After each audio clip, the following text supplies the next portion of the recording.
ওরে মায়েরও প্রসবের কালে বুক ভেসে যায় নয়ন জলেরি, ও মা সন্তানের লইয়া কুলে ভুলে প্রসব যন্ত্রণা, দুঃখের দরদি আমার জনম দুঃখী মা, গর্ভধারিণী মা জনম দুঃখিনী মা, দুঃখের দরদি আমার জনম দুঃখী মা। বন্ধু, মা দুঃখিনী মায়ের কাছে মনে হয়েছে যেন পৃথিবীটা কিয়ামত হইয়া যাচ্ছে।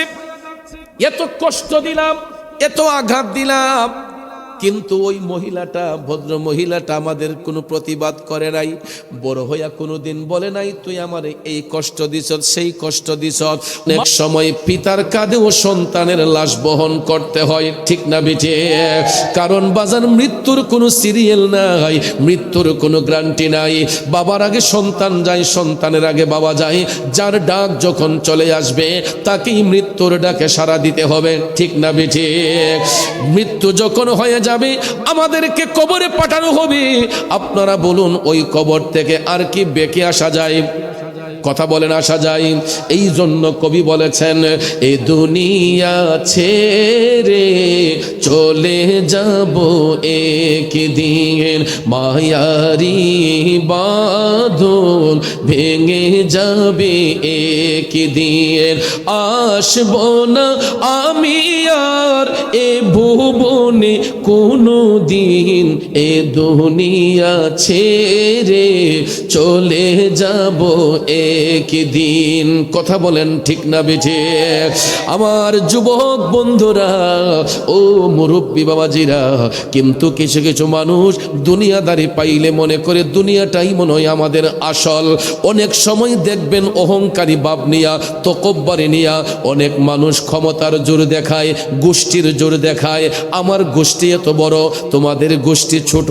বড় গোষ্ঠীর মানুষগুলা ছোট গোষ্ঠীর মানুষগুলাকে এরা অপমানের চোখে দেখে, এরা খাটো করে দেখে, ঠিক না বেঠে? আপনারা বলুন, এই যে আমরা ক্ষমতা দেখাচ্ছি, জুলুম দেখাচ্ছি, বাহাদুরি দেখাচ্ছে, বাজান রে, আমি আপনি হাত নাড়াইতেছি, পাও নাড়াইতেছি, একটু আওয়াজ করে বলুন তো শক্তি দিয়েছেন কে? আরো আসতে বলেন, শক্তি দিয়েছেন কে? এই শক্তিশালী ব্যক্তিগুলোর মাঝেও দেখবেন কিছু কিছু মানুষ আছে, হঠাৎ করে প্যারালাইসিস রোগ যখন হয়, প্যারালাইসিস রোগ যখন হয়, আপনারা দেখবেন দেহের একটা সাইড অচল হয়ে যায়, হয়তো একটা হাত অবশ হয়ে যায়, একটা পাও অবশ হয়ে যায়। তখন দেখবেন ওই রোগীটাকে সুস্থ করার জন্য প্রাথমিক চিকিৎসা দেওয়ার পরে আমরা তাকে জেলা শহরে নেই, জেলা শহরে না হলে রাজধানীতে নেই, রাজধানীতে যদি চিকিৎসা না হয় ওই লোকটাকে আমরা সিঙ্গাপুর, মালয়েশিয়াতে পাঠাই, বিদেশের বিভিন্ন দেশে পাঠাই উন্নত চিকিৎসার জন্য। আপনারা বলেন, সারা পৃথিবীর ডাক্তার যদি চিকিৎসা করেও আমার আল্লাহ যদি না চায় কোন রোগী সুস্থ হতে পারবে? আল্লাহ যদি না চায় পৃথিবীর কোন রোগ বালাই নসিব হবে না, পৃথিবীর কোনো প্যারালাইসিস ভালো হবে না। আমার আল্লাহ তাআলা প্যারালাইসিস রোগটা দেওয়ার কারণটা কি? আমাদেরকে রোগ বেমার দেওয়ার কারণটা কি? এই রোগ বেমার যদি আল্লাহ তাআলা না দিতেন তাইলে আমরা বুঝতে পারতাম না সুস্থতার নিয়ামত যে কি জিনিস। কথা বলেন, ঠিক কিনা? বাবাজির আমার, বন্ধুরা আমার, সুস্থতার নিয়ামত দেন আল্লাহ, অসুস্থতার নিয়ামত দেন আল্লাহ। আমার আল্লাহ যখন রোগ সুখ দান করে তখন দেখবেন ব্যক্তিগুলার মনটা নরম হয়, দিলটা নরম হয়, তখন মানুষ আল্লাহকে ডাকতে পছন্দ করে, নামাজ পড়তে পছন্দ করে। কিন্তু লোকগুলা যখন সুস্থতার নিয়ামত পায়, সুস্থতার নিয়ামত পাইয়া দেখবেন অনেক লোকগুলা অহংকারী রিয়ার বসে, তকব্বরের বসে, এরা ইবাদতের দিকে দাবিত হতে চায় না, আল্লাহর ভয় অন্তরে রাখতে চায় না। এরা ক্ষমতার জোর দেখায়া মানুষ হত্যা করতে দ্বিধা করে না, মানুষ খুন করতে দ্বিধা করে না। এই জন্য আল্লাহ কই, বান্দা তুমি যতই ক্ষমতা দেখাচ্ছ না কেন, তুমি যতই বাহাদুরি দেখাইতেছ না কেন, আমি আল্লাহ যেখান থেকে তোমাকে সৃষ্টি করেছি সেখানের মধ্যেই পাঠাবো, শেষ বিচারে আবার ওই জায়গা থেকে তোমাকে উত্তোলন করব। এই জন্য বাজান, যত বাড়ি গাড়ি দালান কোটা আছে না কেন, এই সব কিছু বিলীন হয়ে যাইব, গোটা পৃথিবীটা হাসরের মাঠ হয়ে যাবে। কি হয়ে যাবে? এই যে গড় বাড়ি গাছপালা তরুলতা কিছুই থাকবে না, সব কিছু কুল্লু মান আলাইহা ফান, সব কিছু আমার আল্লাহ বিলীন করে দিবেন, অস্তিত্বই থাকবে না এই দালান কোটা বিল্ডিং এর, সব কিছু বিলীন হয়ে যাবে। গোটা পৃথিবীর মাঠ হাসরের ময়দান কায়েম হবে, আর ওই হাসরের মাঠে আল্লাহ রাব্বুল আলামিন হবেন হাকিম, আর শ্রেষ্ঠ মুনাজির হবেন রহমাতাল লিল আলামিন। জুরে জুরে কন্যা সুবহানাল্লাহ। ওই দিন আমার নবীর সুপারিশ ছাড়া কোনো সুপারিশ আল্লাহর কাছে গ্রান্টেড হবে না। ওই দিন আমার নবীর সুপারিশ ছাড়া কোনো সুপারিশ আমার আল্লাহর কাছে গ্রান্টেড হবে না। এই জন্য আমরা নবী নবী কইয়া কান্দি, নবীর প্রেমে এই জন্য আমরা সুন্নিরা কান্দে, কারণ নবী নবী কইরাই আমার মরণ যেন হয় গো, নবী নবী কইরাই আমার মরণ যেন হয়। ভাইরে ওই মরণে পাইব শান্তি, ওই মরণে পাইব শান্তি, থাকবে না রে ভয়, নবী নবী কইরাই আমার মরণ যেন হয় গো, নবী নবী কইরাই আমার মরণ যেন হয়। কথা বলেন ঠিক কিনা? কারণ বাবাজি ওই নবী কামলিওয়ালা আমাদেরকে কবরের শিক্ষা দিয়েছেন, হাসরের শিক্ষা দিয়েছেন, মিজানের শিক্ষা দিয়েছেন, জান্নাত জাহান্নামের সংবাদ আমার নবী দিয়েছেন। বড় আফসোস লাগে, দুঃখ লাগে, এমন একটা পবিত্র মাস আমাদের নিকট আগমন করেছে, আমরা মুসলমানের সন্তান হইয়া এই মাসটার নাম জানি না, এই মাসটাকে সম্মান দিতে জানি না। এ মুসলমানের সন্তানরা, আপনাদেরকে যদি আমি জিজ্ঞেস করি বাংলা মাসের নাম বলেন, ঠাস ঠাস করে বলে দিবেন, যদি বলি ইংরেজি মাসের নাম বলেন, ঠাস ঠাস করে বলে দিবেন। আমি 100% গ্যারান্টি দিয়ে বলতে পারবো, এখানে যারা আছেন এখানে অর্ধেকেরও বেশি মানুষ আরবি 12 মাসের নামটা ঠিক মতো বলতে পারবেন না, ঠিক কিনা কোন? দুঃখ লাগে ওই জায়গায়, আমরা পৃথিবীর শ্রেষ্ঠ জাতি, আমরা মুসলমান, মুসলমান হওয়ার পর আমরা আরবি 12 মাসের নাম জানি না। বাজানো এমন একটা সম্মানিত মাস আমাদের নিকট আগমন করেছে, প্রত্যেকটা মাস সম্মানিত, প্রত্যেকটা রাত সম্মানিত, এরই মধ্যে কিছু কিছু রাতকে, কিছু কিছু মাসকে আল্লাহ তাআলা স্পেশাল ভাবে মর্যাদান্বিত করেছেন। এই মর্যাদান্বিত মাসের মধ্যে একটা মাস হলো মাহে রজব মাস। এই হাদিস শরীফে রাসূল বলেছেন রাজাবু শাহরুল্লাহ, রজব হলো আল্লাহ তাআলার মাস। কার মাস? রজব হলো আল্লাহর মাস। কারণ ওই মাসে এমন একটা রাত আছে রে বন্ধু, এই রজব মাসের 27 তারিখ রাতটা আমার আল্লাহ তাআলা আপন হাবিবের সঙ্গে দিদার করার জন্য বেছে নিয়েছিলেন। সুবহানাল্লাহ কোন? যেমন আজকে এই মেহারিয়া আমিরিয়া মুরাদিয়া খানকা শরীফের মানুষগুলা মেজবান, আর যারা মেহমান আসছে এরা হলো মেহমান, ঠিক না বেঠিক? যিনি ওয়াজ করতে আসছেন তিনি মেহমান, আর আমরা হলাম মেজবান। কথা কোন ঠিক কিনা?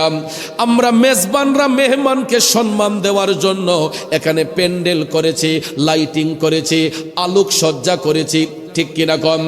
কত সুন্দর লাইটিং করা হয়েছে, আলোক সজ্জা করা হয়েছে। আমার আল্লাহ রজব মাসের 26 তারিখ দিবাগত রাত 27-এর রজনীতে ওই রাতের মেজবান ছিলেন আল্লাহ, মেহমান ছিলেন আমার নবীজি।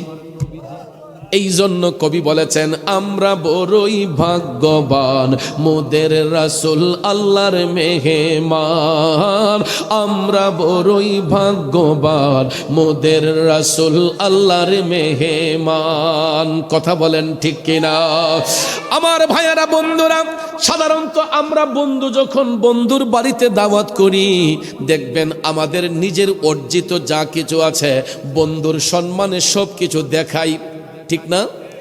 আমি যদি একটা ফ্যাক্টরি করি, আমি যদি একটা হ্যাচারি করি, আমার বন্ধুকে দাওয়াত করে যে দোস্ত একটা জিনিস করছি আসেন আপনাদের দেখাই, তখন দেখবেন হাইটা হাইটা আমাদের অর্জিত যা কিছু আছে, ব্যবসা বাণিজ্য চাকরি সব কিছু নিয়ে হাইটা হাইটা দেখাই যে আমি এটা করেছি, এটা করেছি। কথা কোন ঠিক না? রজব মাসের 26 তারিখ দিবাগত রাত 27-এর রজনীতে মেজবান ছিলেন আল্লাহ, মেহমান ছিলেন আমার নবীজি।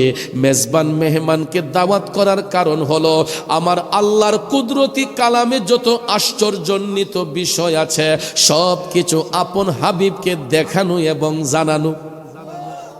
শুধু দুনিয়ার বিষয় নয়, আরশ কুরসি লৌহ কলমের বিষয় নয়, আল্লাহর গোটা সৃষ্টি জগতে যতটা জগৎ সমূহ আছে বাজান, সমস্ত জগতের যত আশ্চর্যান্বিত বিষয় আছে সব কিছু আপন হাবিবকে দেখাইবার জন্য, জানাইবার জন্য আল্লাহ রাব্বুল আলামিন ফেরেশতা জিবরাইল আলাইহিস সালামের মাধ্যমে দয়াল নবীর কাছে ইনভাইট পাঠিয়েছিলেন, দাওয়াত পাঠিয়েছিলেন। ওই দিনের স্পেশাল মেহমান আমার নবীজি, আর মেজবান হলেন রাব্বুল আলামিন, আর মেহমান হলেন রাহমাতাল লিল আলামিন। সুবহানাল্লাহ। কেমন মেজবান, কেমন মেহমান? মেজবানের লকব হলো রাব্বুল আলামিন, মেহমানের লকব হলো রাহমাতাল লিল আলামিন। সুবহানাল্লাহ কি বলবেন না বন্ধুরে?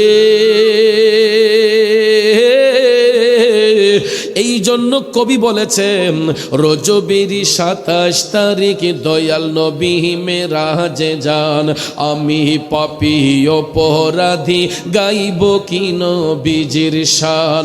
ইয়া রাসূলুল্লাহ ইয়া হাবিবাল্লাহ ইয়া রাসূলুল্লাহ ইয়া হাবিব।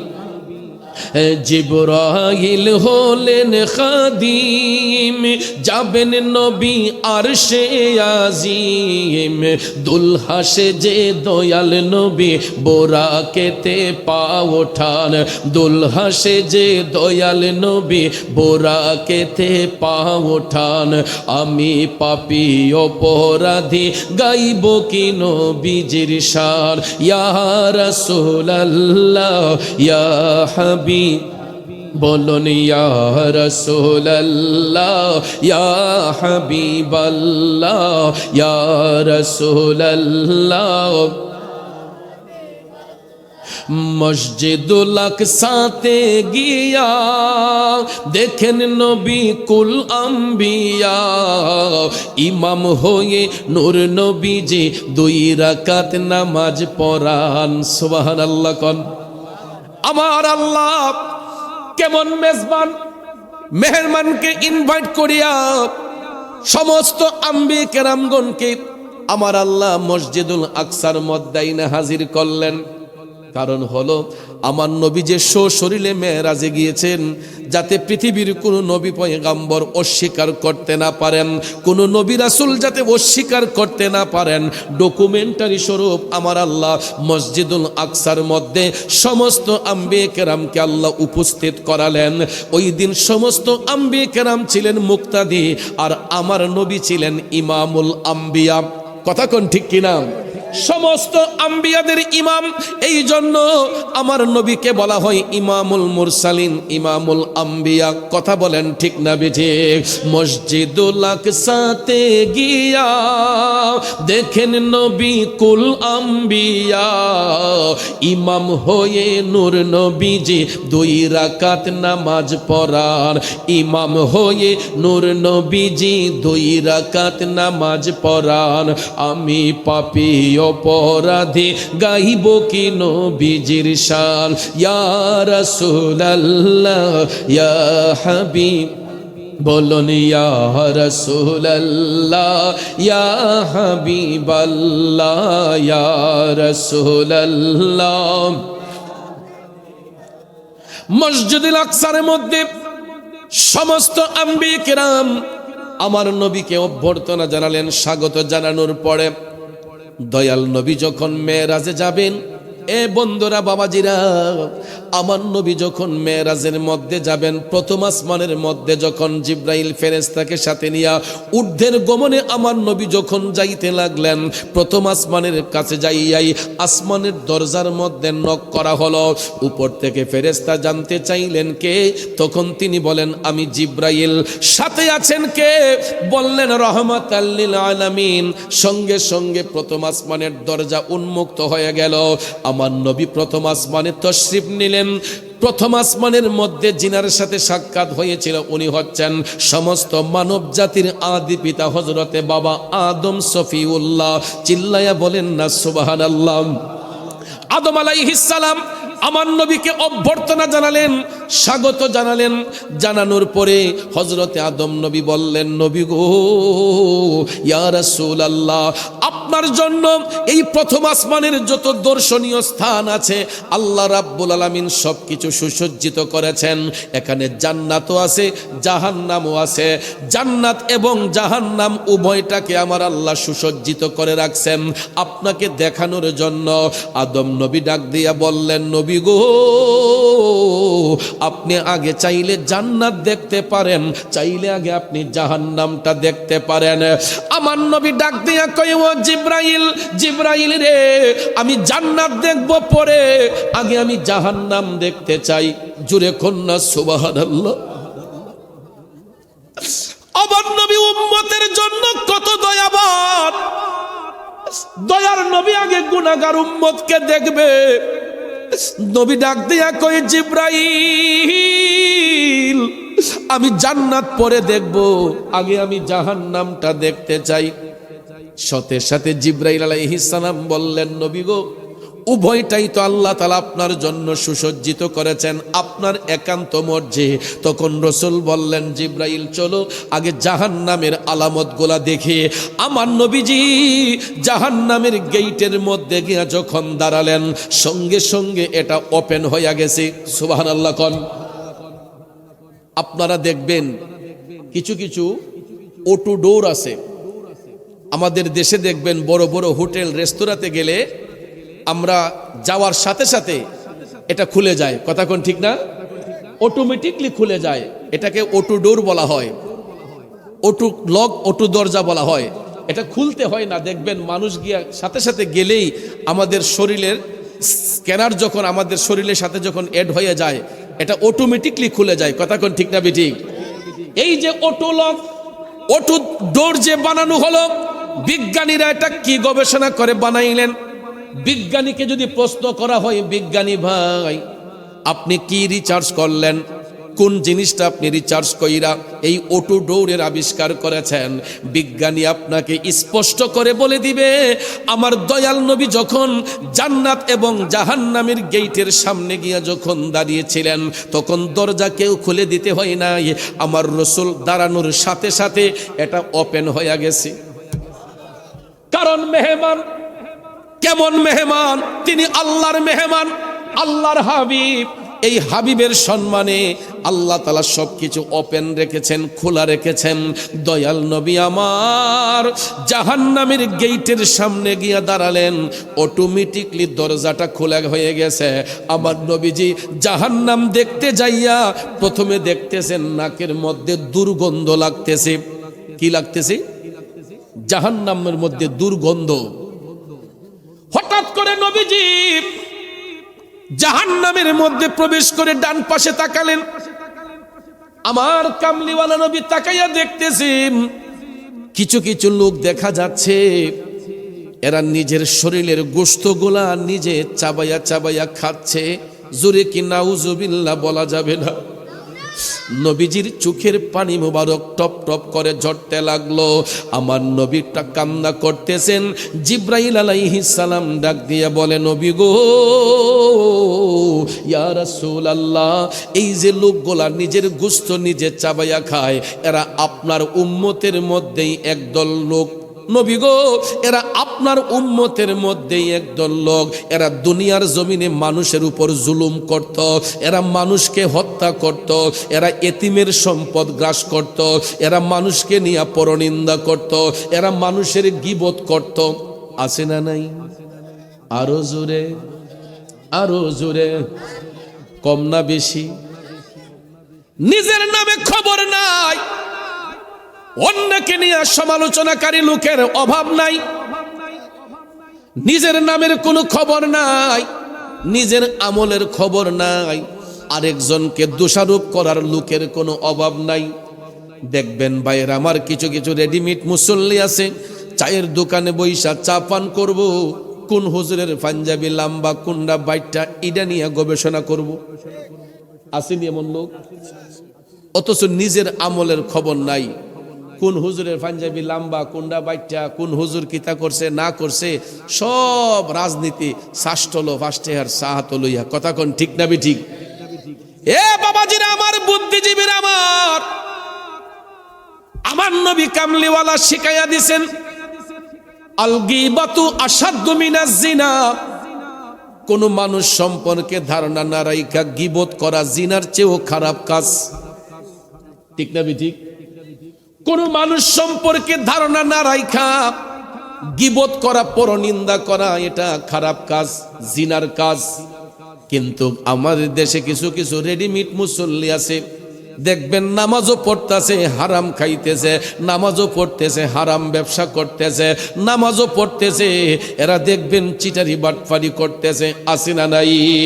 ওই সমস্ত লোকগুলাকে আমার নবী জাহান্নামের মধ্যে দেখলেন, জাহান্নামের মধ্যে আমার নবী তাকাইয়া দেখলেন, জি জাহান্নামের মধ্যে আমার নবী তাকাইয়া দেখলেন এরা নিজের গোশত নিজে চাবাইয়া চাবাইয়া খায়। আমার নবীজির চোখের পানি মুবারক টপ টপ করে ঝরতে লাগলো। জিবরাইল আলাইহিস সালাম কয়, নবী গো, এরা আপনার উম্মতের মধ্যেই একদল লোক, দুনিয়ার জমিনের মধ্যে এরা জুলুম করত, নির্যাতন করত, এতিমের সম্পদ গ্রাস করত, পরনিন্দা করত।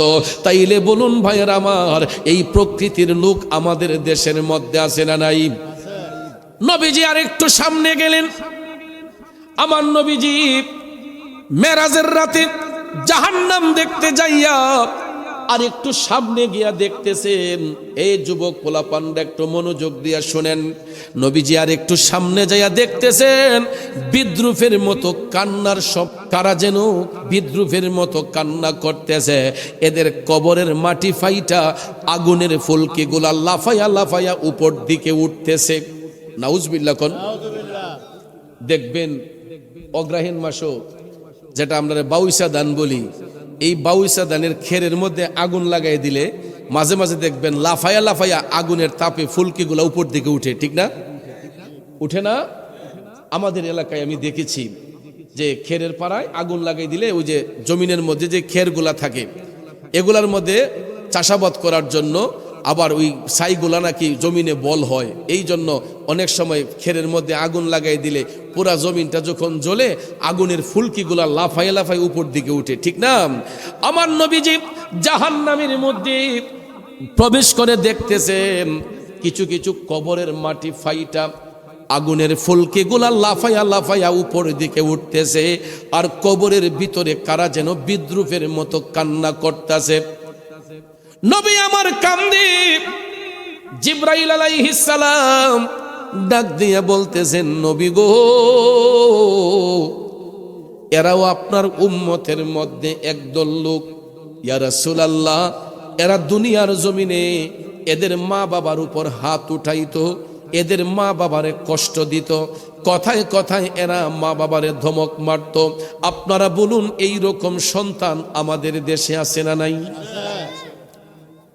যুবক আমার বাবাজিরা, কোন বাবাকে ধমক মারছ রে? কোন মারে ধমক দিচ্ছ? যেই মা তুমি সন্তানকে 10 মাস 10 দিন গর্ভে ধারণ করলো, একটা মা যখন গর্ভে সন্তান ধারণ করে, ওই মাটা ঠিক মতো খেতে পারে না, ঠিক মতো ঘুমাতে পারে না। বাজান আমার 6 মাস 7 মাস 8 মাস যখন পার হয়, আপনারা লক্ষ্য করে দেখবেন মা বোনদের পেট গোল আস্তে আস্তে বড় হয়। এমনিতে না, ওই মায়ের গর্ভে আল্লাহ তাআলা সন্তান যখন পাঠায়, সন্তানের আকৃতি যখন গঠন করে, তখন মায়ের পেটের মধ্যে থাইকা সন্তানটা আস্তে আস্তে বড় হয়। ওই সন্তানের হাত হয়, পাও হয়, নাক হয়, মুখ হয়, চোখ হয়, অল বডি কমপ্লিট হয়। এরপরে দেখবেন 10 মাস 10 দিন যখন পার হয়, অনেক মায়ের হাত ফুলে যায়, পাও ফুলে যায়, শরীরের মধ্যে পানি আইসা যায়। আমাদের মতো সন্তানগুলাকে দুনিয়ার আলো বাতাস দেখানোর জন্য, আমাদের মতো সন্তানগুলারে দুনিয়ার আলো বাতাস দেখানোর জন্য একটা মা তার জীবনটাকে মৃত্যুর সাথে বাজি রাখে। কথা কোন ঠিক না বিঠে? মৃত্যুর সাথে পাঞ্জা লড়ে। অনেক সময় দেখা যায় ওই মা দুঃখিনীর যখন প্রসব ব্যথা হয়, বন্ধুরে,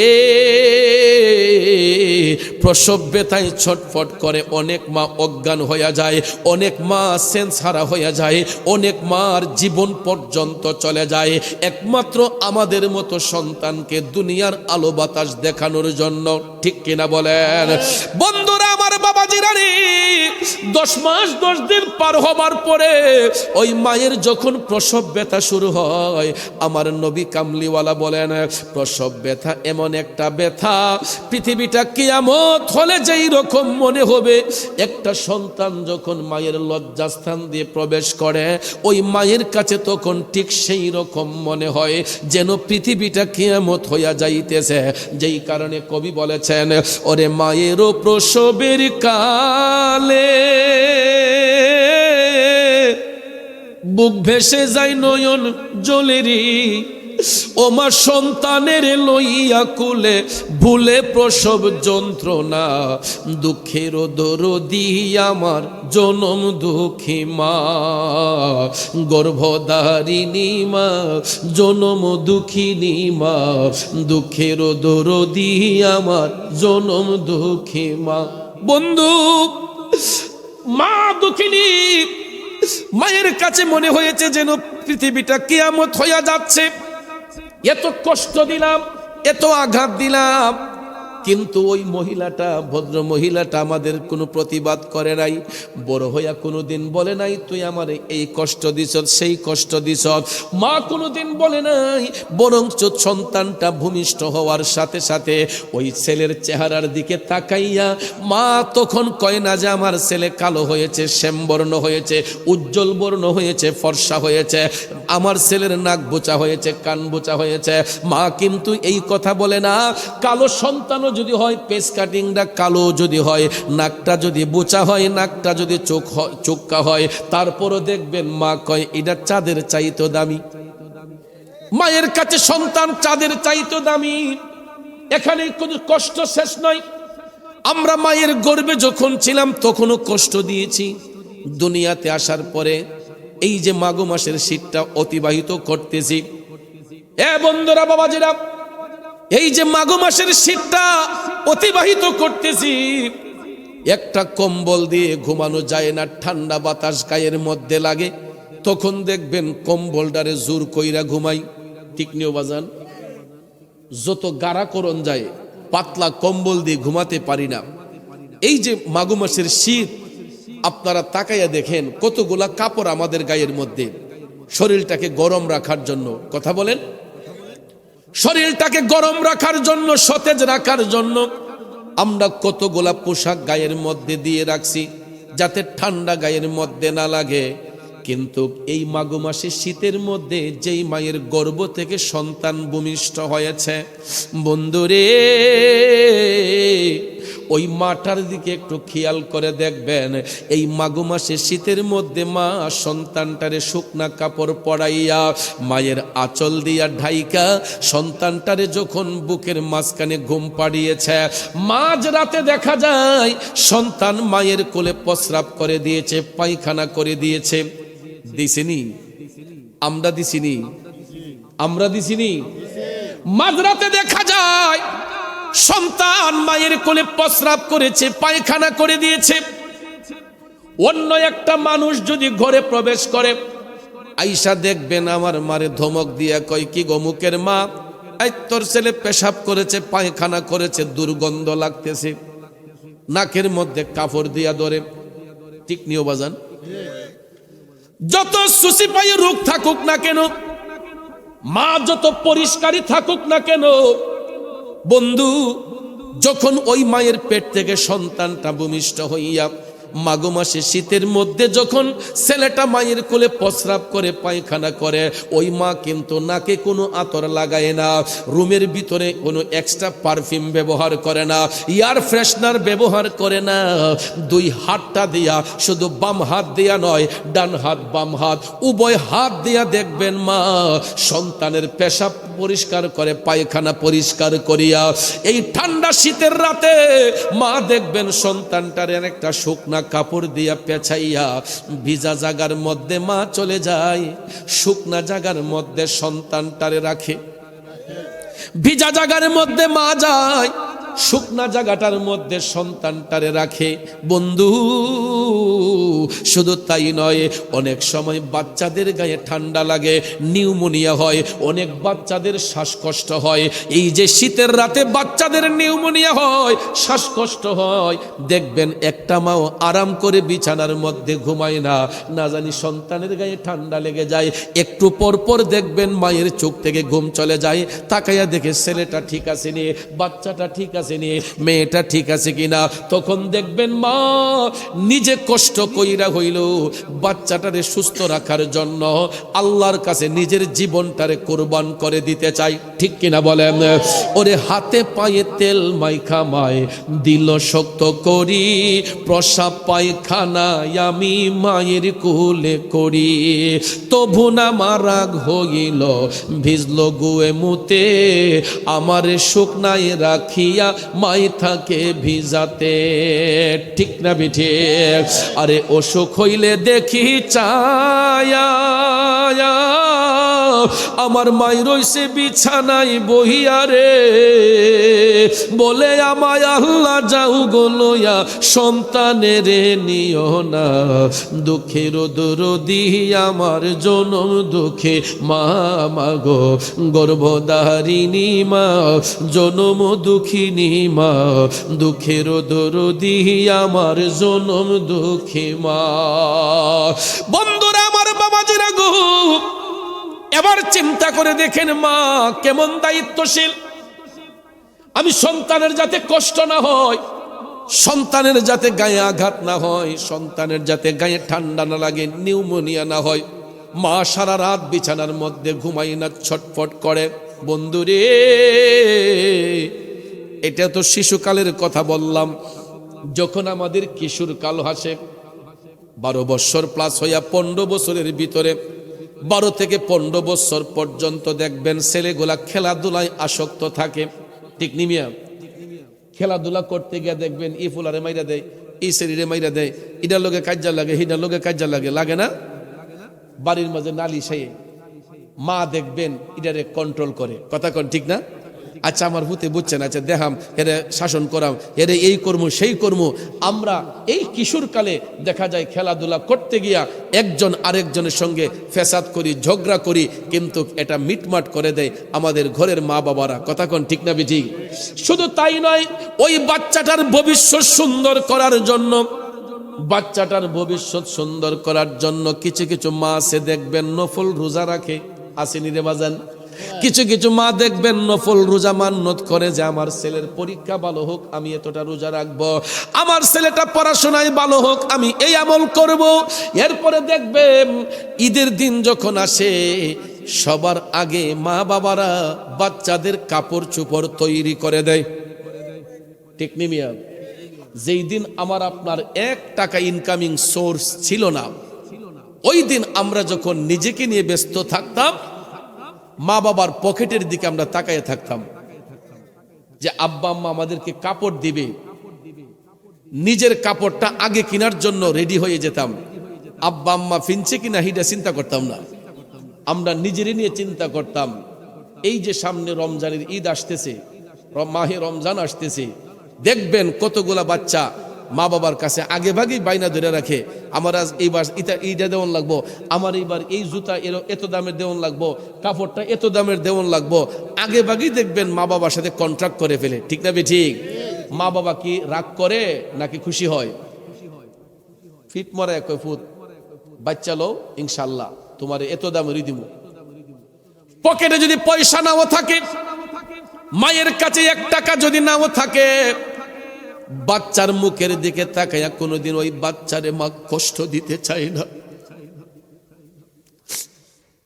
আমরাও যখন সিঙ্গেল লাইফ কাটাইতাম, তখন ভাইয়ার আমার নিজেকে নিয়ে ব্যস্ত থাকতাম, কেমনে দামি পাঞ্জাবিটা পরবো, কেমনে দামি জুতাটা কিনবো। এখন যখন নিজেরাও সন্তানের বাবা হয়েছি, আগে সন্তানদের চিন্তাই করি। ছোট্টবেলা হয়তো বুঝতাম না, এখন বুঝি যে আমরা যখন ছোট্ট ছিলাম আমাদের মা বাবারও তো আমাদের নিয়ে এই চিন্তা করছে। এরে বন্ধু, শুধু আমার মা বাবা নয়, প্রত্যেকের মা বাবা যার যার অবস্থান থেকে বাচ্চাগুলাকে কেমনে নতুন কাপড় কিনে দিবে, বাচ্চার ভবিষ্যৎ কেমনে সুন্দর হবে। কয় ফুট তুই টাকা পয়সার চিন্তা করিস না, তুই যদি ভালো করে পড়াশোনা করস আমি টাকা দিতে তোরে কৃপণতা করব না। এই রকম কিছু কিছু মা বাবা আছে দেখবেন একটা টাকা ইনকামিং সোর্স না থাকার পরেও বাচ্চার ভবিষ্যৎ সুন্দর করার জন্য প্রয়োজন হলে আরেকজনের কাছ থেকে ধার নিয়ে নিজের বাচ্চাদের পড়াশোনার খরচ যোগায়া দেয়। ঠিক না বেঠিক? এই যে ছোট্ট থেকে বড় করলো একজন মা, ছোট্ট থেকে বড় করতে করতে এমন একটা সময় তাদের কপালে যখন সুখ আসার কথা, এমন সময় দেখা যায় বাবাটা অসুস্থ হইয়া যায়, মাটা অসুস্থ হইয়া যায়, পেটে সমস্যা হয়, কোমরে সমস্যা হয়, হাড়ে সমস্যা হয়। ঠিক নিমিয়া? এই যে আমরার পিছনে খাটতে খাটতে এমন একটা সময় আসে, আমরা যখন বড় হই তখন মা বাবারা যখন সুখের সময় আসে, এমন সময় দেখা যায় অনেক বাবা অসুস্থ হইয়া যায়, অনেক মা অসুস্থ হইয়া বিছানায় পড়ে যায়। কথা কোন ঠিক না? আমরা তখন কি করি? আল্লাহ তাআলা শিখাইয়া দিছে ওয়াখফিজ লাহুমা জানাহাজ যুল্লি মিনার রাহমা, তোমরা উভয় হাত দিয়া মা বাবার সেবা করো।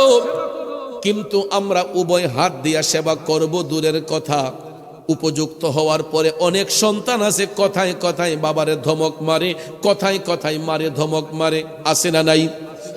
আরে মা বিনে বান্ধব নাই রে, মা বিনে বান্ধব নাই রে, এই যে সোনার দুনিয়ায় ভেবে দেখো কি করছো এই মায়ের লাগিয়া, ভেবে দেখো কি করছো এই মায়ের লাগিয়া।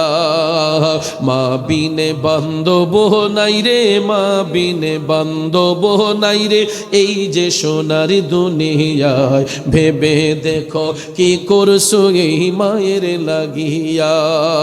বন্ধুরে ও বাবাজিরা আমার, উপযুক্ত হবার পরে কিছু কিছু সন্তান যখন রোজগারি হয়, টাকাওয়ালা হয়, এমন সময় দেখবেন মা বাবা তারে শোক কইরা আল্লাহ দেখাইয়া একটা বিবাহ শাদী করায়। ঠিক না বেঠিক? ছেলে উপযুক্ত হয়েছে, মা বাবার দায়িত্ব তাকে বিবাহ বন্ধনে আবদ্ধ করা। শরীয়ত সম্পন্নভাবে, শরীয়ত সম্মতভাবে যখন নেকাহের বন্ধনে আবদ্ধ করা হয়, আমার মা বোনরা রাগ করবেন না। এক ছোট বোনরা যারা বিবাহ করে স্বামীর বাড়িতে এসেছেন, কথাটা শুনে রাগ করবেন না। কিছু কিছু মেয়ে আছে শ্বশুর বাড়িতে আসলে পরে স্বামীকে কানে কানে কয়, তোমার মা বাবা নিয়ে খাওয়া আমার পক্ষে সম্ভব না। আসেনি? এদের বিহেভে বোঝা যায়, আচার আচরণে বোঝা যায় যে এরা মনে হয় এই বাড়িটা আগে বাগে এরা ঠিকঠাক করে পড়ছে। কথা কোন ঠিক না ঠিক?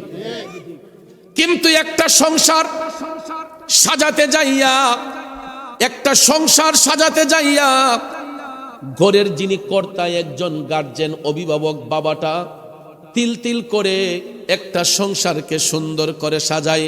ওই মা তিল তিল করে তার সংসারটাকে সুন্দর কইরা সাজায়, কিন্তু রেডিমেড ভাবে আইসা কই তোমার মা বাপ নিয়ে খাওয়া আমার পক্ষে সম্ভব আছে না নাই?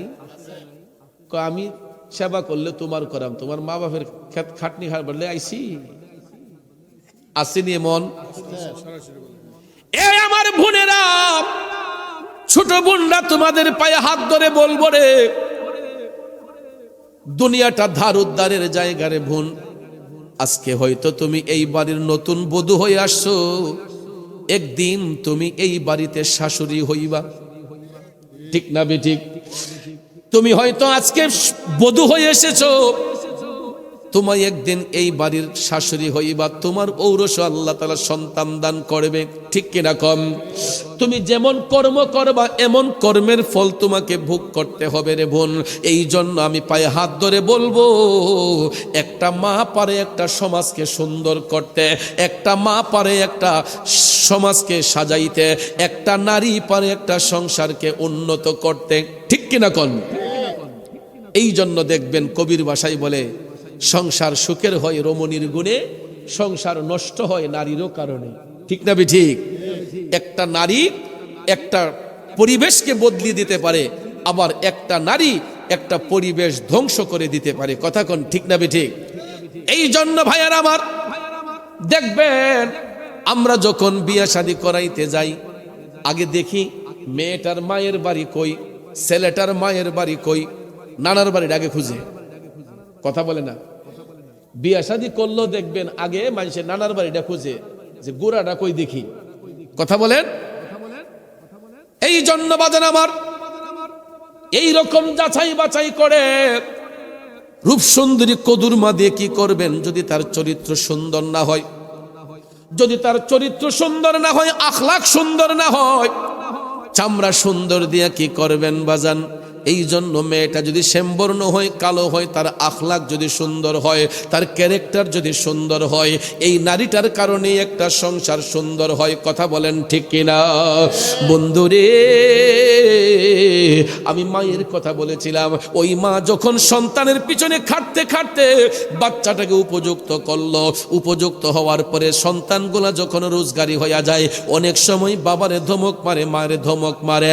এই জন্য ভাইয়ার আমার শুনে রে, যেই সন্তানগুলা মা বাবারে কষ্ট দেয়, মা বাবারে ধমক দেয়, মা বাবারে কথায় কথায় জারি মারে, আমার নবী কামলিওয়ালা জাহান্নাম দেখতে যাইয়া দেখছেন ওই সন্তানগুলার কবরের মধ্যে আল্লাহ তাআলা জাহান্নামের আগুন ধাউ ধাউ করে জ্বালাইতেছে। জোরে কি নাউজুবিল্লাহ বলবেন না? জিবরাইল আলাইহিস সালাম কয়, নবী গো, ইয়া রাসূলুল্লাহ, জাহান্নামের আগুনের যেই তাপ, এই তাপটা যদি দুনিয়ার জমিনে একটা সুইয়ের নালা দিয়া বের করা হয়, সুইয়ের কি দিয়া? সুইয়ের নালা দিয়া। নালা বুঝছেন নি কোনটা? যেই দিক দিয়া ছিদ্র থাকে, এই সুইয়ের ছিদ্র দিয়া জাহান্নামের আগুনের একটু তাপ যদি দুনিয়ার জমিনে ছাড়া হইতো সুইয়ের নালা দিয়া, রসুল বলেছেন এই আগুনের তাপে গোটা পৃথিবীর মানুষের চেহারা অন্ধকার হয়ে যেত। নাউজুবিল্লাহ কোন? এখন চিন্তা করেন জাহান্নামের আগুনের তাপটা কতটুক ভয়াবহ, কতটুক ভয়াবহ জাহান্নামের আগুনের তাপ। এবার চিন্তা করে দেখেন ভাই, রসুল বলেছেন, জিবরাইল বলেছেন যে ইয়া রাসূলুল্লাহ, যে সুইয়ের নালা দিয়া জাহান্নামের আগুনের একটু তাপ যদি দুনিয়ার মধ্যে ছাড়া হয়, এই আগুনের তাপে গোটা পৃথিবীর মানুষের চেহারা ঝলসে যাবে। এখন চিন্তা করেন মা বাবার অবাধ্য সন্তানগুলাকে কবরের মধ্যে নিয়া আমার আল্লাহ জাহান্নামের আগুন দিয়া জ্বালায়, কিন্তু এরা চিৎকার করবে কিয়ামতের আগ পর্যন্ত, হাসরের ময়দান কায়েম হওয়ার আগ পর্যন্ত এই জাহান্নামী সন্তানগুলা জাহান্নামের মধ্যে নিক্ষিপ্ত হয়ে আগুনে জ্বলবে আর কান্না করবে। শুধু তাই নয়, জিবরাইল আলাইহিস সালাম কয়, নবী গো, এই সন্তানগুলা যে চিৎকার করে, একটা এই চিৎকারটা যদি দুনিয়ার মধ্যে দেওয়া হইতো, তাইলে পৃথিবীর পূর্ব পশ্চিম উত্তর দক্ষিণ অর্থাৎ গোটা পৃথিবীর মানুষ এই কান্নার আওয়াজ শুনতে পাইতো। নাউজুবিল্লাহ। অথচ দেখেন এই মাইকের আওয়াজটা 1 কিলোমিটার 1.5 কিলোমিটার যায়। কথা কোন ঠিক না? বা 5 কিলোমিটার গেল, মাইক দিয়ে যে কথা বলতেছি, আমাদের কণ্ঠস্বর মাইকের কারণে 4-5 কিলো দূরে যায়, এর বেশি দূরে যাবে না। কথা কোন ঠিক না ঠিক? কিন্তু জাহান্নামের যেই সমস্ত সন্তানদেরকে, অবাধ্য সন্তানগুলোকে জাহান্নামের আগুন দিয়ে জ্বালানো হচ্ছে, আর এদের যে কান্নার শব্দ, জিবরাইল ফেরেশতা বলতেছেন যে ইয়া রাসূলুল্লাহ, এই শব্দটা যদি দুনিয়ার মধ্যে ছাড়া হতো, তাহলে গোটা পৃথিবীর উত্তর দক্ষিণ পূর্ব পশ্চিম প্রান্তের মানুষ এই বিকট শব্দ, কান্নার শব্দ শুনতে পেত। চিল্লায়ে বলেন নাউজুবিল্লাহ। তাহলে চিন্তা করেন বাজান, জাহান্নামের আগুনের কি ভয়াবহ তাপ।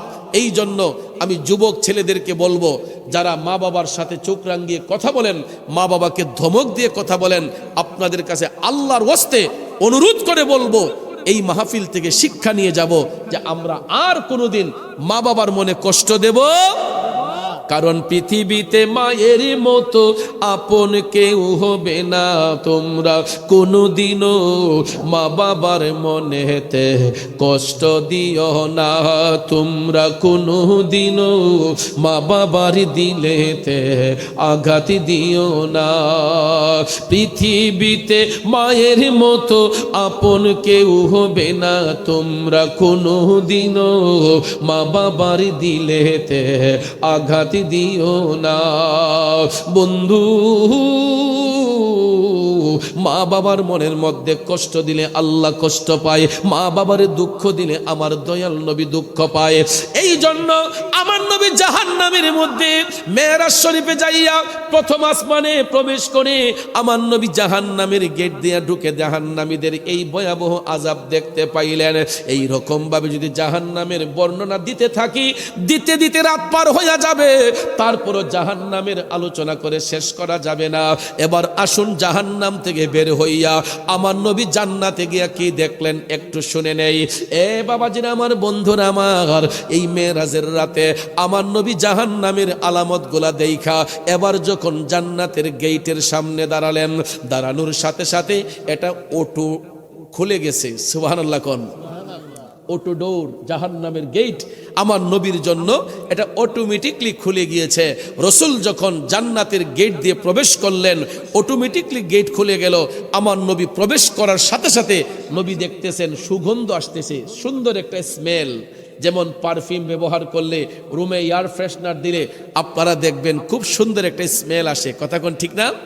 আমার রসুল যখন জান্নাতের গেট দিয়ে যখন প্রবেশ করলেন, রসুল দেখতেছেন খুব সুন্দর একটা স্মেল, একটা জান্নাতের সুগন্ধ আমার নবীর নাক মুবারকে লেগেছে। তখন নবীজি এতক্ষণ কান্না করছেন জাহান্নামে গিয়ে, আর জান্নাতে প্রবেশ করে দয়ার নবী মায়ার নবী মুস্কি মুস্কি হাসতেছেন। আরো আসতে কোন সুবহানাল্লাহ। আমার মনে হয় মেহারি গ্রামে ওয়ারেন্টের আসামি আছে যে সুবহানাল্লাহ বললে যে পুলিশে ধরে নিব নাকি, এরকম কেউ আছেন নাকি? সুবহানাল্লাহ শব্দ বললে কি গুনাহ হয় না সওয়াব হয়? সওয়াবটা কম না বেশি হয়? কেমন বেশি হয়? বেশির পরিমাণটা কি হয়? আমার রসুল বলেছেন, খুব মনোযোগ দেখেন। আমরা একটা ছোট্ট আমল, কিন্তু এটার ফজিলতটা দেখেন।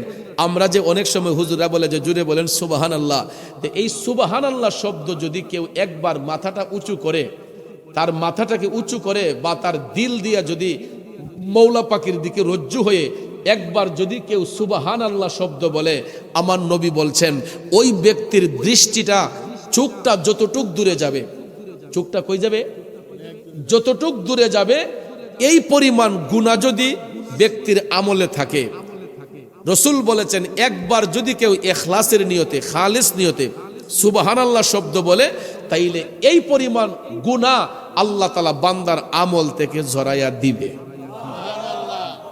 এরপরে কত কিপটা দেখেন সুবহানাল্লাহ কইছে না, এই ফজিলতটা বলার পরও সুবহানাল্লাহ মুখটা দাইছে না, এ কেমন অপরাধী।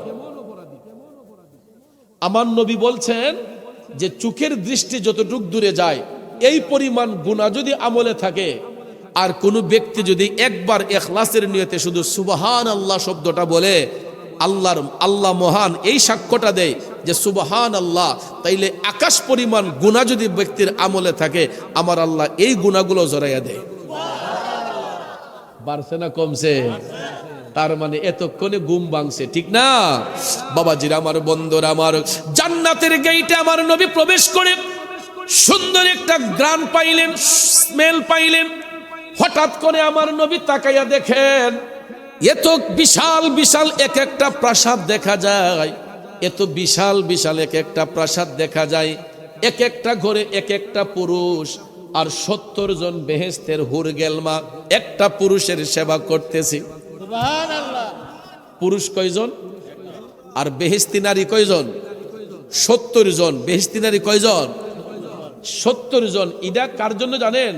সাধারণ জান্নাতি যারা, ভিআইপি জান্নাতি না, জান্নাতের স্তর আছে, এটা সাধারণ জান্নাতি যারা। জিবরাইল বলতেছেন যে ইয়া রাসূলুল্লাহ, আপনি যেই প্রাসাদগুলা দেখতেছেন, এই এক একটা প্রাসাদ দুনিয়ার চেয়েও বড়। জান্নাতের এক একটা প্রাসাদ দুনিয়ার সীমা রেখা যতটুক, পৃথিবীর আয়তন যতটুক, এর চাইতে বেশি জান্নাতের এক একটা প্রাসাদ। এখন চিন্তা করেন আল্লাহ তাআলা কি বানায় রাখছে মুমিনদের জন্য, ইমানদারের জন্য, ভালো মানুষদের জন্য, মুত্তাকিদের জন্য, যে জান্নাতের এক একটা প্রাসাদ দুনিয়ার চাইতে বড় হবে, দুনিয়া যতটুক সীমানা নিয়া এর চাইতে বড় হবে আপনার জান্নাতের এক একটা প্রাসাদ। পুরুষ কয়জন? একজন। এটা কি ইমানদার না বেঈমান? ইমানদার পুরুষ, মুমিন পুরুষ একজন। আর বেহেশতি নারী থাকবে কয়জন? 70 জন থাকবে তাদের সেবা করার জন্য, তাদের সেবা করার জন্য। জিবরাইল আলাইহিস সালাম কয়, নবী গো, এরা আপনার মুমিন উম্মতের মধ্যে একদল লোক নবী গো, এরা দুনিয়ার জমিনে তাদের যৌবন হেফাজত করছে। কি করছে? এরা কারো দিকে কুদৃষ্টি দেয় নাই। ইয়া রাসূলুল্লাহ, নবী গো, এরা কারো দিকে খারাপ ভাবে তাকায় নাই, এরা কারো দিকে কোন, এদের চোখ অবনত রেখেছিল, এদের চোখটা ভালো দিকে গিয়েছিল, এরা কোনো নারীর দিকে আসক্ত হয় নাই, কোনো নারীর দিকে কুদৃষ্টি দেয় নাই, সুদৃষ্টি দিয়েছে। ইয়া রাসূলুল্লাহ, এরা এদের যৌবন হেফাজত করার কারণে আল্লাহ রাব্বুল আলামিন পুরস্কার স্বরূপ, পুরস্কার স্বরূপ কি স্বরূপ? আমরা ইন্টারভিউতে পাশ করলে, পরীক্ষাতে পাশ করলে দেখবেন আমাদেরকে পুরস্কৃত করা হয়, ঠিক না ঠিক? বিভিন্ন প্রেজেন্টেশন দেওয়া হয়। ভাইয়ার আমার, সাধারণ জান্নাতি যারা, ভিআইপি না, বিনা হিসেবে জান্নাতি তারা না, শুধু সাধারণ জান্নাতি যারা হবে, এদের জন্য দুনিয়া পরিমাণ এক একটা জান্নাতের প্রাসাদ, এক একটা প্রাসাদ এক একজন পুরুষের জন্য, আর বেহেশতের 70 জন হুর তাদের সেবা করবে, আর 70,000 ফেরেশতা তাদেরকে পাহারা দিবে। তাদের সিকিউরিটি গার্ড থাকবে 70,000 নূরের ফেরেশতা, এই এদের জান্নাতি পুরুষদের পাহারাদার হবে। তাইলে তাদের পক্ষে থাকা দরকার আছে না নাই? ইমানের পক্ষে থাকা দরকার আছে না নাই? কিন্তু আমরা চোখগুলা এদিক সেদিক চলে যায়, আমরা নিজেকে কন্ট্রোল রাখতে পারি না, এটা হলো আমাদের ব্যর্থতা। কিন্তু ভাইয়ের আমার, যৌবনটা তো বেশি দিনের না, কথা বলেন ঠিক না? আমার নবী বলেছেন, উম্মত রে, যৌবনটা তোমাদের বেশি দিন থাকবে না। তোমাদের মাথার কাঁচা চুলগুলা যখন আস্তে আস্তে সাদা হতে শুরু করবে, তখন তোমরা ধারণা করবা তোমাদের সিগন্যাল চলে আসতেছে। সমুদ্র বন্দরে দেখবেন বিপদের আশঙ্কা হলে সিগন্যাল দেওয়া হয়, ঠিক না ঠিক? টুরিস্ট যারা কক্সবাজার যায়, পতেঙ্গা যায়, দেখবেন সমুদ্র সৈকতে যদি ভয়ভীতি থাকে, আগে ভাগই রেড সিগন্যাল থাকে যে এটা অতিক্রম করা যাবে না। এরপরে বিভিন্ন সংরক্ষিত এলাকায় দেখবেন সিগন্যাল থাকে, এটা অতিক্রম করা যাবে না। তো আমাদের একটা সিগন্যাল আছে, দুনিয়া ছেড়ে যে আমরা যাব। আমার রসুল বলেছেন, মাথার কালো চুলগুলা যখন আস্তে আস্তে সাদা হতে শুরু করবে, তোমরা বুঝবা তোমাদের সিগন্যাল চলে এসেছে, তোমরা মরণের কথা স্মরণ রাখো। রসুল বলেছেন, যেই ব্যক্তি অন্তত দিন 40 বার মরণের কথা স্মরণ রাখে, কয়বার? যে এই দুনিয়া ছেড়ে আমাকে যেতে হবে, আমি মরবো, শুধু এই কথাটা যদি কেউ 40 বার মনে রাখে, আমার রসুল বলছেন ওই ব্যক্তিটা ঈমান হারা হইয়া মরবে না। এবং শুধু তাই নয়, যেই ব্যক্তি অন্তত দৈনিক 40 বার মরণের কথা স্মরণ রাখবে, আমার দয়াল নবী বলছেন এই ব্যক্তির জবান দ্বারা কোনো মানুষে কষ্ট পাবে না, এই ব্যক্তির দ্বারা কোনো খুন খারাপি হবে না। যেই ব্যক্তি মরণের কথা স্মরণ রাখবে, ওই ব্যক্তির দ্বারা সমাজে ফ্যাসাদ হবে না, ঝগড়া হবে না, দ্বন্দ্ব হবে না, কারণ সে মরণকে ডর করেছে, মরণকে ভয় করেছে। কথা কোন ঠিক না ঠিক? কিন্তু আমরা কি মরণ ডে ডরি? মরণ ডে ভয় করি? আমরা মনে করি দুনিয়াটাই মনে আমাদের সব, এর লেগা দেখবেন ক্ষমতা, বাহাদুরি সব কিছু দেখাই। কিন্তু কবি বলেছেন, সৃষ্টিকর্তার ইশারাতে যেতে হবে মাটির নিচেতে, আরে চলবে না আর বাহাদুরি, চলবে না আর বাহাদুরি, যাহা করতে দুনিয়ায় হাইরে, যাহা করতে দুনিয়ায়, ওরে দম ফুরাইলে রঙের জলসা যাইব শেষ হইয়া, ঠিক না বেটি? আসলে ও মন হাসায়া, ও মন যেতে যাবে কান্দায়া, ওরে দম ফুরাইলে রঙের জলসা যাইব শেষ হইয়া। বাজার, এই রঙের দুনিয়া বেশি দিন থাকবো না, এই রং তামাশা বেশি দিন থাকবে না, জন্মিলে মরিতে হবে। ওরে ভব রঙ্গ হবে যে ভঙ্গ ছবি, সাদেরই অঙ্গ তোমার মাটিতে মিলাবে, জন্মিলে মরিতে হবে। কথা কোন ঠিক না ঠিক? এই জন্য লম্বা চড়া কথা বলবো না, একটাই কথা, মরণকে স্মরণ রাখবেন। কারণ এই যে বৃদ্ধ বয়সের বাবারা আছেন, এরা এখন বৃদ্ধ, কিন্তু এরা কিন্তু আমাদের মতো যৌবন অতিবাহিত করছেন, ঠিক না ঠিক? আমার যে মুরব্বী চাচারা আছেন এখানে, মুরব্বীরা যারা আছেন, এরা কিন্তু এদের মাথার চুলগুলা কালো ছিল, তাদের চুলের ফিতাগুলা খুব সুন্দর ছিল, কথা বলেন ঠিক না? যেমন আমার শ্রদ্ধ বড় ভাই জনাব সাইদ হাসান মিন্টু সাহেব একদিন কথায় কথায় বলেছেন যে ভাই, কোনো এক সময় কুড়ি চৌমনি হাইটটা গেছি, গিয়া আবার আইছি, আবার গেছি, আবার আইছি, এরকম ভাবে 5-6 বার হাফ ডাউন করছি, কুড়ি চৌমনি গেছি আইছি, এও খালি হাতে না, অনেক ওজনদারি জিনিস লইয়া। ভাই বুঝলেন না? কিন্তু এখন যদি বলি ভাই এখান থেকে মেয়ারি বাজার না, বললো পুরাইটা যেতে পারবেন নি, কব ভাই কষ্ট হইব। কি হইব? 5 কেজি ওজন তো বাদ হই, খালি জান্ডা লইয়া হাইটটা যাইতে কিব কষ্ট হয়ে যাবে। কেন? এটা এমনিতে না, এটা ওনার বয়সের কারণে বার্ধক্য এসেছে, কথা কোন ঠিক না ঠিক? এই তাদের মতো যারা আছেন, এরা একদিন আমাদের মতো জোয়ান ছিলেন, চুলের ফিতাগুলা সুন্দর ছিল, বডি ফিটনেসটা অনেক মজবুত ছিল, তারা মাইল কি মাইল জায়গা হেঁটে চলে গেছেন, কিন্তু এখন ঘর থেকে মসজিদে হাইটা যাইতে কষ্ট হয়, ঠান্ডা পানি দিয়ে উজু করতে কষ্ট হয়। কিন্তু এখনের জোয়ানরা আমি দেখেছি, বর্তমানে কিছু জোয়ান আছে পুকুরের মধ্যে সাঁতরাইয়া গোসল করে এই শীতের রাতে, কথা কোন ঠিক না? কিন্তু এইরকম মুরব্বী চাচা যারা আছেন, এরাও কিন্তু একদিন পুকুরে এই ঠান্ডা পানি দিয়ে সাঁতরাইয়া গোসল করছে, শরীরে টেরি পাইছে না, কিন্তু এখন ঠান্ডা পানি দিয়ে উজু করতে গেলেই তাদের ভিতরটা কাইপা উঠে, কথা কোন ঠিক না ঠিক? এটা হলো বার্ধক্য। এই জন্য দিন গেলে আর দিন পাবে না, দিন গেলে আর দিন পাবে না, ভাটায় যদি লই যৌবন, থাকতে খোদা প্রেম সুদা, পান করো রে পাগল মন, থাকতে খোদা প্রেম সুদা, পান করো রে পাগল মন। কথা বলেন ঠিক কিনা? বাজান যেই দিন চলে যায় সেই দিন আর ফিরে আসে না, যেই দিন চলে যাবে ওই দিন আর সামনে আসবে না, এটা অতীত। যেই সময়টা যায় এটা অতীত হয়ে যায়।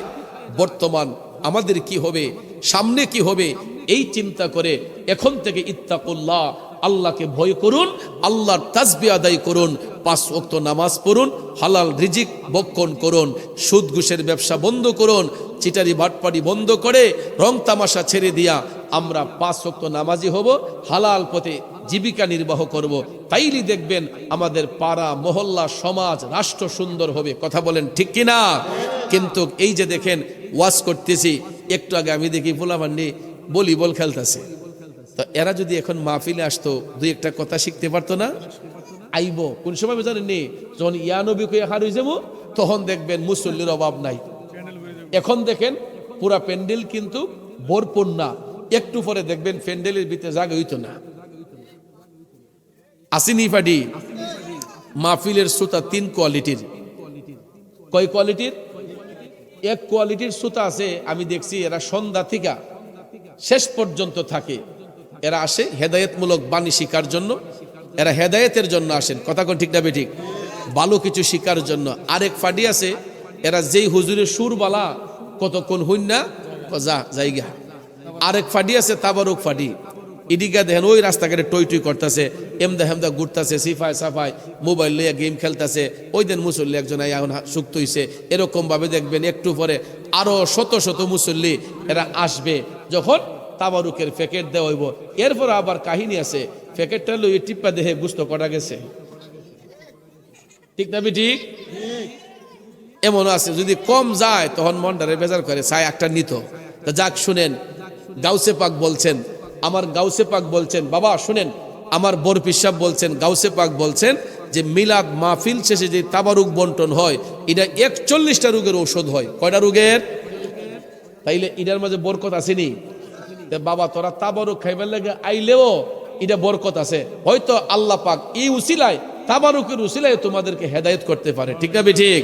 তো এই জন্য আপনাদেরকে পরামর্শ দেব, আমিও কিন্তু জোয়ান মানুষ, এই মেহারি গ্রামে আসছি, আইসা এখন আমি হিদিন আয়নাদা সাইয়াদিহি আমারও সাইডে চুল ফাঁকা শুরু হইছে। কারণ বয়স যখন 40 ওভার হইয়া যায় তখন আস্তে আস্তে ভাইয়ার আমার, দিনগুলা ফুরিয়ে যায়, রূপ যৌবন আস্তে আস্তে কি পড়বে, ভাটা পড়বে, এই চামড়া এত টান টান থাকবে না। কালের বিবর্তনে সময়ের সাথে সাথে আস্তে আস্তে এই চামড়াগুলা লুজ হবে, চুলগুলা সব সাদা হবে। কথা কোন ঠিক না ঠিক? তো চিন্তা করি মাঝে মাঝে যে আল্লাহ, এই কাঁচা চুলগুলো আস্তে আস্তে সাদা হয়ে যাচ্ছে, আল্লাহ তোমার কাম তো ঠিকভাবে করতে পারতেছি না, তোমারও তো ঠিকভাবে খুশি করতে পারতেছি না, এই স্বল্প জ্ঞানে আল্লাহ কেমনে তোমারে খুশি করব। মাঝে মাঝে এই চিন্তা ভাবনাটা হয় যখন একাকিত্ব থাকি। সবসময় তো মানুষ থাকে, কিন্তু একা যখন থাকি তখন মাঝে মাঝে এটা ফিল করি যে আল্লাহ, মাথার চুলগুলো আস্তে আস্তে সাদা হতে শুরু করলো, না জানি কোন দিন মরণ ঘন্টা বেজে যায়। তো এটা শুধু আমার নয়, সবার মধ্যেই এটা আসবে। কথা কোন ঠিক না ঠিক? ভাইয়ার আমার, বন্ধুরা আমার, এই কাঁচা চুল সারাদিন সারা জীবন কাঁচা থাকবে না। যতই কলুব ব্যবহার করেন, বয়স যখন বাড়বে আস্তে আস্তে এগুলা সাদা হবে। কথা কোন ঠিক না ঠিক? একদিন মরণ ঘন্টা বাজবে, দুনিয়া ছেড়ে চলে যেতে হবে। তো যাবার আগে এমন কিছু কাজ করে যেতে হবে যে মারা যাবার পরও যাতে দুনিয়ার মানুষ আফসোস করে যে না, লোকটা এমন আসিল, লোকটা এই কইরা গেছে। আমরা দেখবেন কিছু কিছু মানুষ মরলে পরে আমরা কই গেছে আল্লাহর বলা নিচে আল্লাহ।